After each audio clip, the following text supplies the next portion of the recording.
சேலம் பெரியார் பல்கலைக்கழக துணைவேந்தரை கண்டித்து பல்கலைக்கழக ஆசிரியர்கள் மற்றும் பணியாளர்கள் சங்கம் கடந்த 2 நாட்களாக போராட்டத்தில் ஈடுபட்டு வருகின்றன. சேலம் பெரியார் பல்கலைக்கழகத்தில் பல்வேறு முறைகேடுகள் நடந்ததாக புகார் வந்ததை அடுத்து உயர்கல்விக் குழுவினர் சேலம் பெரியார் பல்கலைக்கழகத்தில் ஆய்வு மேற்கொண்டனர்.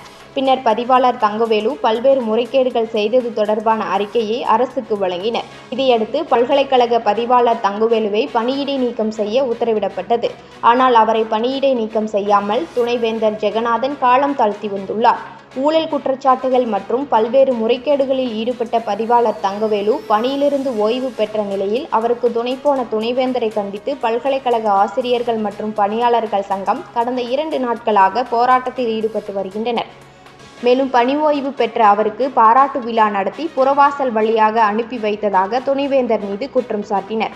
தொடர்ந்து அவர்கள் அளித்த பேட்டியில் தொழிற்சங்கங்கள் மற்றும் ஆசிரியர் சங்கங்களுடன் கலந்து ஆலோசித்து பெரிய அளவில் போராட்டம் நடத்த உள்ளதாகவும் தமிழக முதல்வரையும் உயர்கல்வித்துறை அமைச்சரையும் நேரில் சந்தித்து முறையிட இருப்பதாகவும் தெரிவித்தனர்.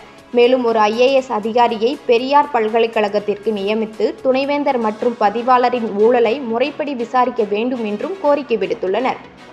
குற்றவாளியான குற்றச்சாட்டு நிரூபணமான தங்கவேலுவை பணியிலிருந்து விடுவித்ததாக நாங்கள் அறிய வர்றோம்.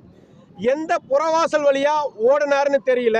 மதியம் 3:30 மணிக்கு அவரே தனக்குத்தானே பாராட்டு விழா நடத்திக்கிட்டு அவருடைய டிபார்ட்மெண்ட்ல சால்வையெல்லாம் போட்டு கொண்டாடிட்டு 3:30 மணிக்கே இங்கிருந்து கிளம்பிட்டதா நாங்கள் அறிய வரோம். அதாவது அலுவலக நேரம் 5 மணி 15 நிமிடங்கள் வரலும் இருக்குது. ஆனால் 3:30 மணிக்கே ஓடிட்டு தான் நாங்கள் அறிய வரோம். இதை எங்களுடைய தொழிற்சங்கமும் ஆசிரியர் சங்கமும் வன்மையான கண்டனங்களை இந்த ஊழல் குற்றவாளியை விடுவித்த ஊழல்வாதி இந்த துணைவேந்தர் ஜெகநாதனை வன்மையாக கண்டிக்கின்றோம்.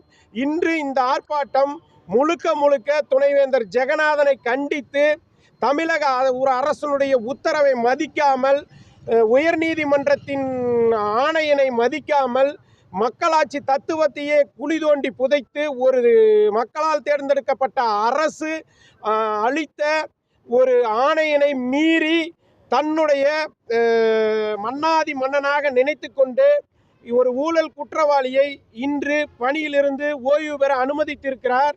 இது வன்மையாக கண்டிக்கத்தக்கது.